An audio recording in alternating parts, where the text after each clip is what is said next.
Jesus told us how to pray, and he simplified it. I believe in simplifying religion. There are 614 rules in the Pentateuch, and the Pharisees added a great many more. And in the 15th Psalm, they were reduced to 11. Micah reduced them to 3. Do justly, love mercy, and walk humbly with thy God. And Jesus reduced them to 1. Love. Love God with all that you have, and love your neighbor with the same quality with which you'd love yourself. And then he told us how to pray, and he boiled it all down into one little prayer that takes half a minute to recite. 30 seconds. 30 years ago, I decided to spend the rest of my life learning how to pray that. It has taken me 30 years to learn how to pray a prayer that it takes 30 seconds to give. I could boil it all down into one phrase, and that was simply in the middle of that prayer. Thy kingdom come on earth as it is in heaven. The reason the camps were born was because out of that prayer, after praying, thy kingdom come, I began to wonder what heaven was like, and so the Lord just gave me a present of a Camp Farthest Out, and I found the kingdom of heaven is there. So we don't have to die to find out what heaven will be. I'm not going to tell you, though, what you'll find. When you die, you're going to find you'll be with the persons you want to be with when you want to be with them. At that identical moment, they'll want to be with you. And you'll find that the ideas will come to you in perfect sequence and order, just the ideas that will bring inspiration to those you're with. And in the third place, you'll find the supply resides in the need, and if you have a real need, the supply will come in, if it's a real need. If it's an imaginary need, like most of our needs are, they may not always come in. Now, stepping out to live that way, I have found that by tuning in the morning to that kingdom of heaven and stepping out and trusting it. Well, it so happened that I got a telephone call, and from Bishop Anderson. He said the bishops of America, the Methodist bishops, are having an annual meeting here. They're having it in Minneapolis. And there's 4 of us here taking lunch together. Will you come over and take lunch with us? Well, I knew that in the kingdom of heaven, I'd be with the persons I wanted to be with when they wanted to be with me, and I went over, and we were in the kingdom of heaven. Here is the senior bishop of the Methodist Church, Bishop Anderson. He said, your book, The Soul's Sincere Desire, saved my life. I've memorized the first chapter.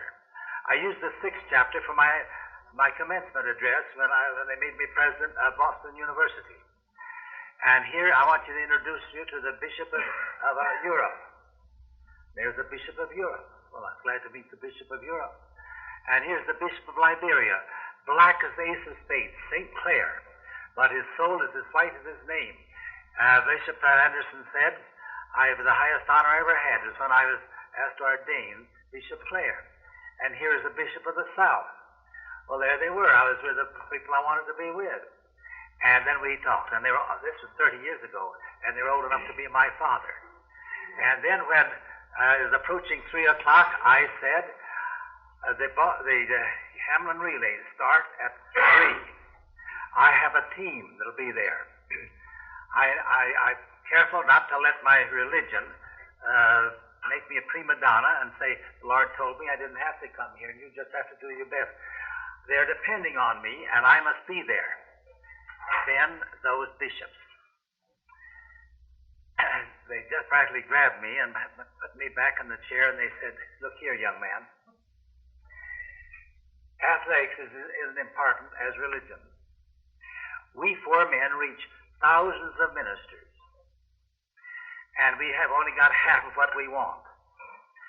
And we want you to talk fast now, and we want you to stay another hour. Just let that go. Well, then I said, now, Lord, now this way, when you live in the kingdom of heaven, you just pray, thy kingdom come, and thy will be done, not mine, or the bishops, or this track team. I just said, Lord, now what should I do? Should I stay? And a strange peace just filled me. I made this discovery. When you're in the kingdom of heaven, God speaks to you through the peace that will come to you. But the way Bishop Raines used a strange method, perhaps I shouldn't reveal it. He has a room in his church as a Hennepin before he became a bishop, and he'd go into that room, and he had the pictures of all the men who'd influenced him most, the men he considered the most saintly living men. When he had a difficult problem, for instance, shall I accept the call to this church? I don't know that I want to. Should I not? I think maybe I shouldn't. And he looks at those faces, and they all frown at him. Then he'll say, I believe I'll accept it. And they all smile. Now, how those faces change, I don't know. But I know how the face of God reflects in my heart. And if I feel terribly conscientious that I must go, I'm sorry, Bishop, I must go. But that peace came, and I said, it's all right. And I sat there, and we had a wonderful, wonderful time. And then I rode into the Hamlin Field at 4 o'clock. I saw Wesley Tennis, he's the president of the YMCA, my champion half-miler, was bouncing around on the track, warming up, and I said, Wesley, how did the first race game out? Oh, coach, he said, they just called it. Everything's just an hour late. We haven't had any races yet.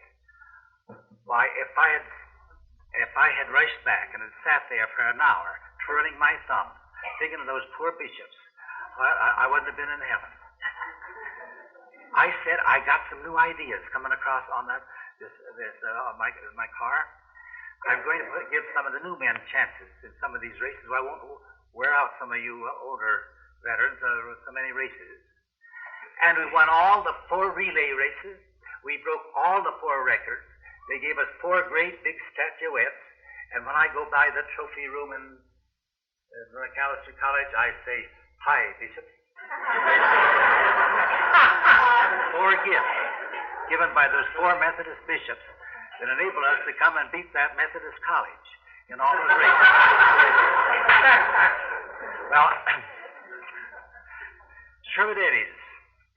By the way, the son-in-law of Bishop Anderson, he has a wonderful big family. They all are married, wonderful people. And the son-in-law of Bishop Anderson is in charge of the Sherwood Eddy Journeys Over the World. And they're anxiously trying to get me to go with them to get into Russia today. They get into Russia this year. Now, Sherwood Eddy's son-in-law came to see me. He said, I'm at a college way down in Georgia, and I wish you'd come and speak there sometime. It's a teacher's college at Carrollton, Georgia. I said, well, I will be speaking in Chattanooga on a certain date, and I'll have a few days free after that. Is that anywhere near? Well, yes, it is.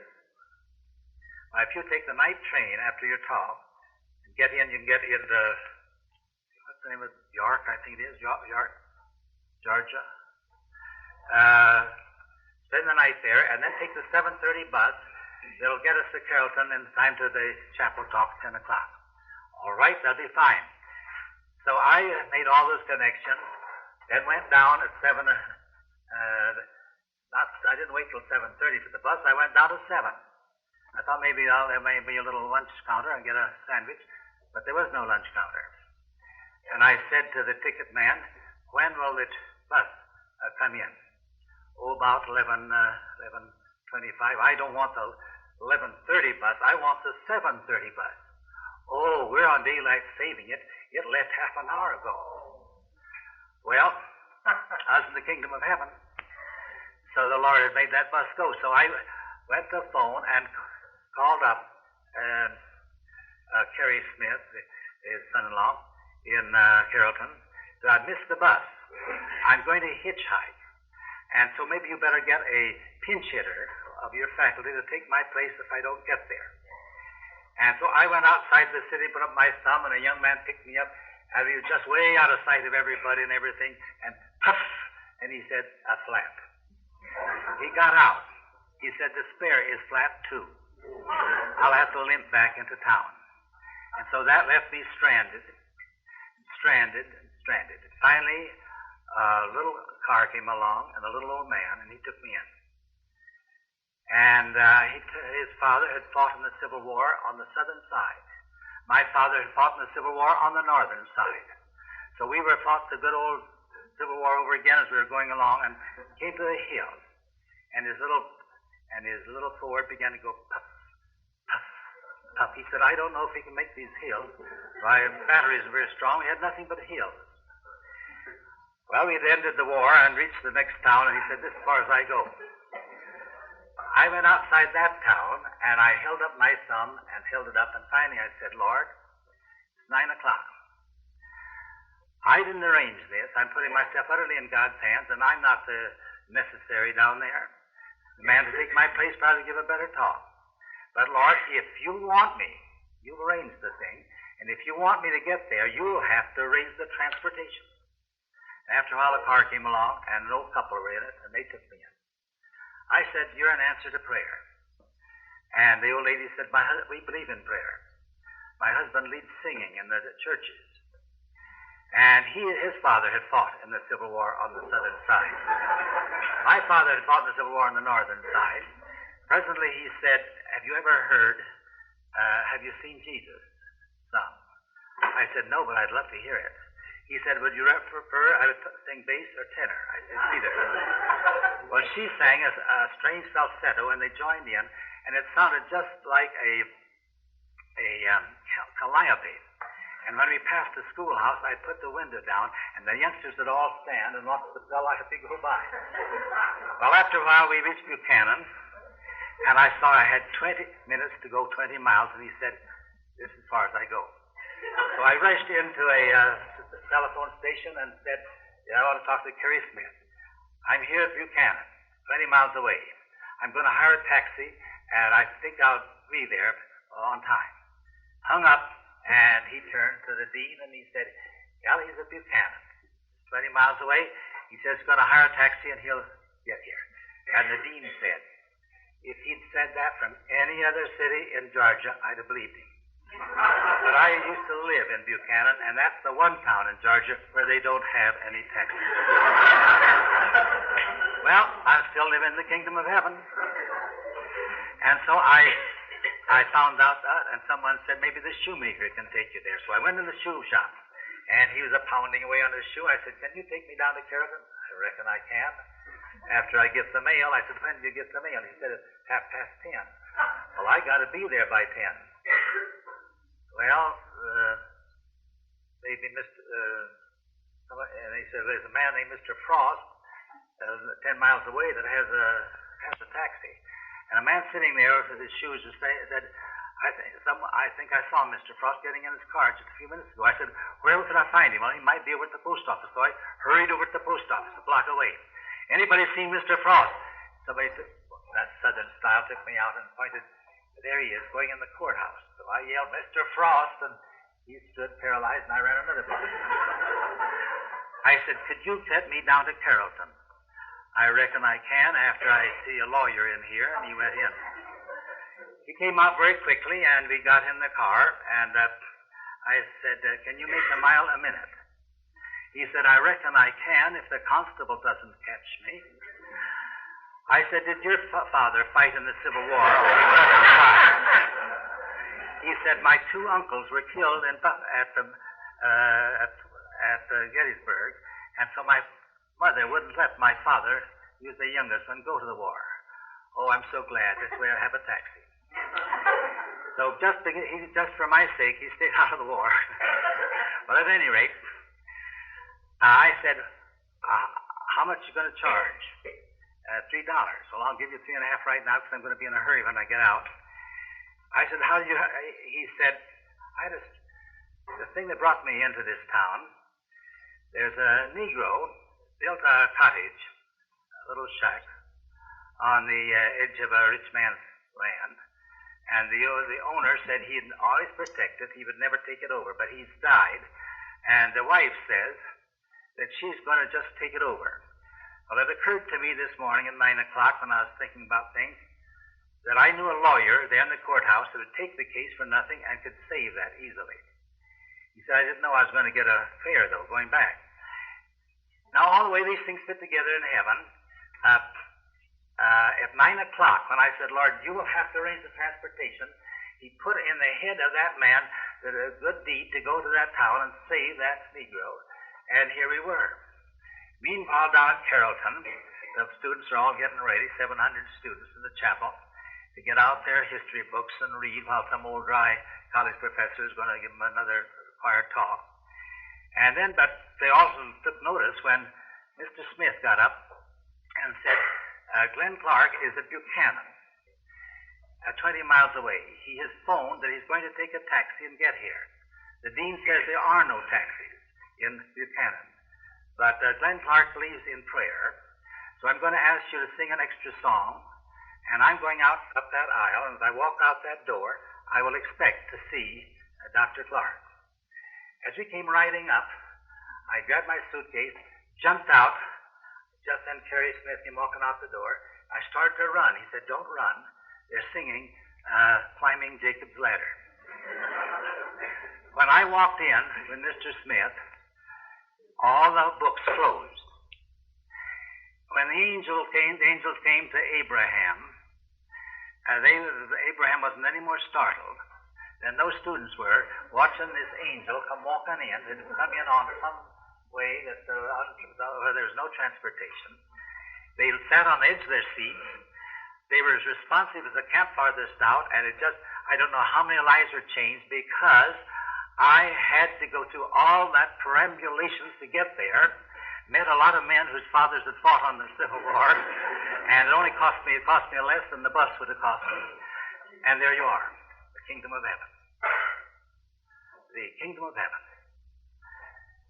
Ben Johnson, one of my dearest friends, president of a great lumber company in California, had a salary of $25,000 a year and is just worried and sick about finances all the time.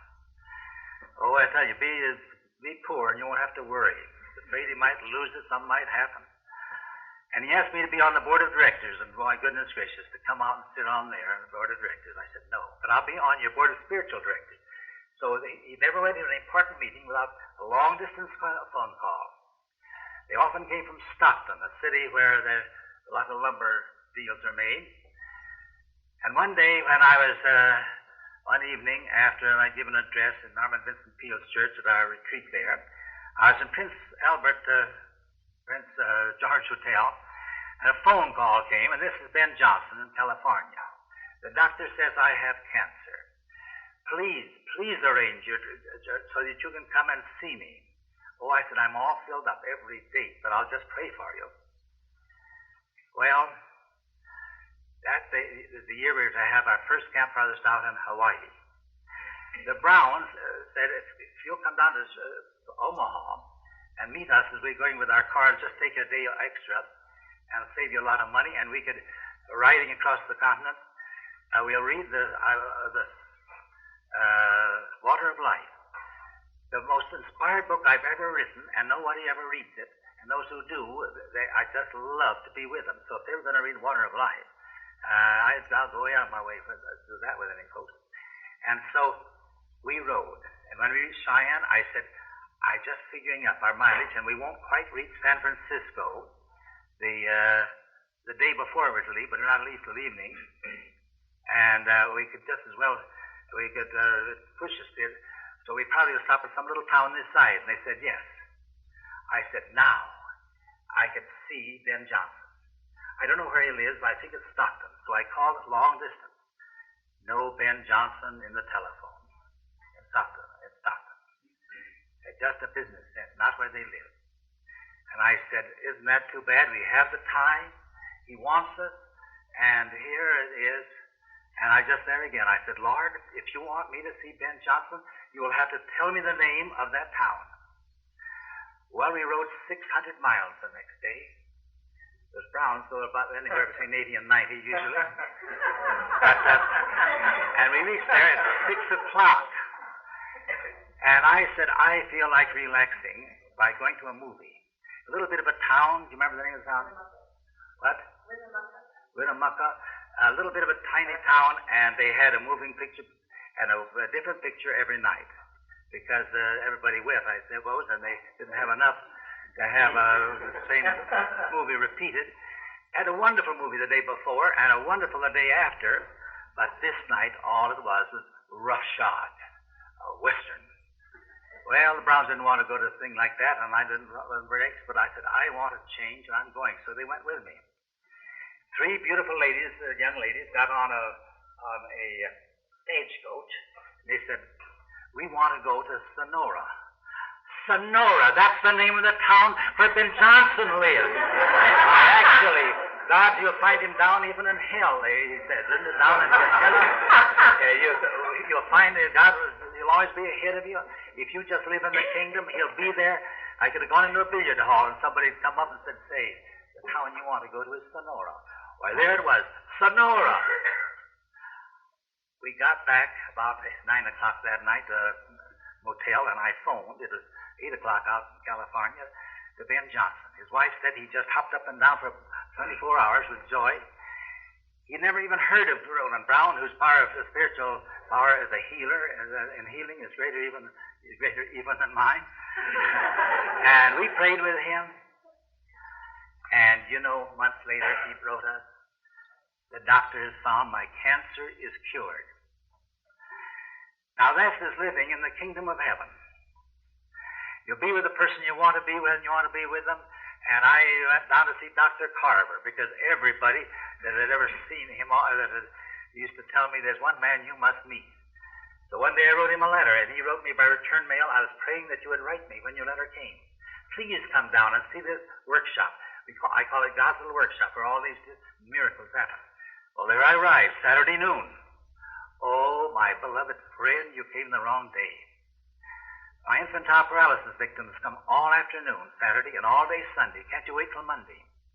I said, no, I'm to speak in Atlanta Sunday. Well, I'll go to lunch, and he says, I tell him to come unless it rains. I said, I'll go to lunch, and I'll come back and see how the land lies. And I said to my friend, I know it's going to rain. He said, I don't see any clouds. Now, I don't get dogmatic like that. But I'm going to tell you something. I start every morning with a prayer that I'll be in the kingdom of heaven, and Dr. Carver would go out at 4 every morning and talk to dear Mr. Creator. When heaven meets heaven, God will rain something. He wouldn't bring me 3,000 miles for nothing. And it was raining so hard when we got back, why, we could hardly get out the car, and no one came but the little group that wanted to meet with us. And I put that conversation in that little blue book that was described by Margaret last night. And over 300,000 copies of that's gone out over the world, or I get letters nearly every week from folks whose lives are changed by just listening to that conversation. The next day, Sunday, all his victims came, and they all got their treatment. So God even arranges that. If it had rained and we had met, I'd said, Lord, that's your way of saying Sarge Carver and I were not to meet. He has some strange occult faith that he's never told me about, and I have some strange modernistic something or other that's all off. But we didn't. There's nothing modernistic and nothing occult or anything else. We just met with Christ, and he was there. And whenever we went into God's little workshop and we had a prayer, and he has told me that his discoveries have come 3 times as fast ever since we had that prayer. Writing to Harry Emerson Fosdick's church, once I wrote and asked him to pray for me, and I was on the train when the letter reached him, and I knew when it reached him. The whole train was filled with light. I'm here to proclaim that George Washington Carver was the most spiritual saint of his day. After he left, I put it down as Rufus Jones. And I want to say we have lived in an age of saints. More saints, I think, living saints, than any other time in history. When you go down to the Frank Laubach and Muriel Lester and go down the line, you'll find wonderful saintliness available. A white-haired man came through the train and picked me out to talk with me. I described that in 2 books. And since that seed was planted in me, I have found on my journeys across the continent, I'm led to tell my story to just one person. Coming out here on the plain, I avoided the seats where ladies were because I knew they'd get out their cigarette cases and smoke. I tried to sit down by some man, and chances were at least 50-50 he wouldn't. And I sat down by a young soldier boy, a Navy boy in Navy suit. And he got out a Testament, was reading it, and I got out a book on my manuscript about the fairy stories, and I was writing ideas down. And finally he looked over there and he said, "Are you a writer?" And I said, "Yes." And I said, "By the way, are you preparing for the ministry?" He said, "Oh, no. I just read this to kind of get in tune." So I said, "Well, I'll tell you. I found that and I talked with him. And I told him that I only told my story to one person. And he said, "Where are you going?" I asked him where he was going. Well, he's going to Long Beach. And I told him I was going to talk in Los Angeles on Sunday in the Holcomb's Church. But he's going to leave the day before that out for the Pacific. And I said,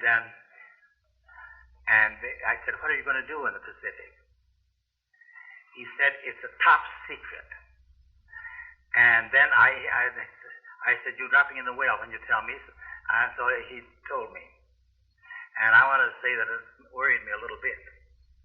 Now there's going to be a war. But there's some big things that this nation's trying out. And I don't like some of those top secrets. He said, "I'm going in for 2 years, and when I come back, I'm going to try to find where your Camps Farthest Out is, and I'm going to go there." Now, there is a life that may expand like that. You don't know. I got on a train once, and an old white-haired man and a white-haired woman were weeping. Or rather, she was weeping, and all their children, grown children, were weeping as they put them on. They went into a compartment. I went by the compartment. Acting on this guidance, I just stepped in and stood away and said, "I beg your pardon, but if you have any special need, I'd love to pray with you." "Get out of here," he said, just like that. I went out. Next morning, I was shaving in the washroom, and this old man was kind of walking around behind me. Finally, he said, "I beg your pardon, but are you the gentleman that spoke to us in our compartment?" I said, "Yes." "Oh, I'm so glad. My wife has just been begging me to find you and have you come in and pray with us." And I found that she was under the sentence of death. And I could tell them about heaven and what they can do with their wish multiplied and powered by infinity. And I brought peace to them, and the Lord led me in there. So there's something else happening. I was on a boat riding from Boston to Portland, Maine, and I hadn't told my story to anyone. I went down to the dining room, and there's around the square table were 4 of us. The one on the right and the one on the left had nothing to say, but the young man opposite me he just talked all the time. He said, have you ever been on the Maine coast before?" And I said, "No." "Don't you think it's beautiful?" I said, "Yes." "Where are you going?" I said, "I'm going to Monhegan Island." "What are you going to do there?" "I'm going to be the guest of a writer." Do you ever write anything yourself?" And I said, "Yes." "What did you write?" "Oh, The Soul's Sincere Desire." You know what impressed me most in that book was the golf illustration. And he went right ahead and told me all about that book. Later in the day, later in the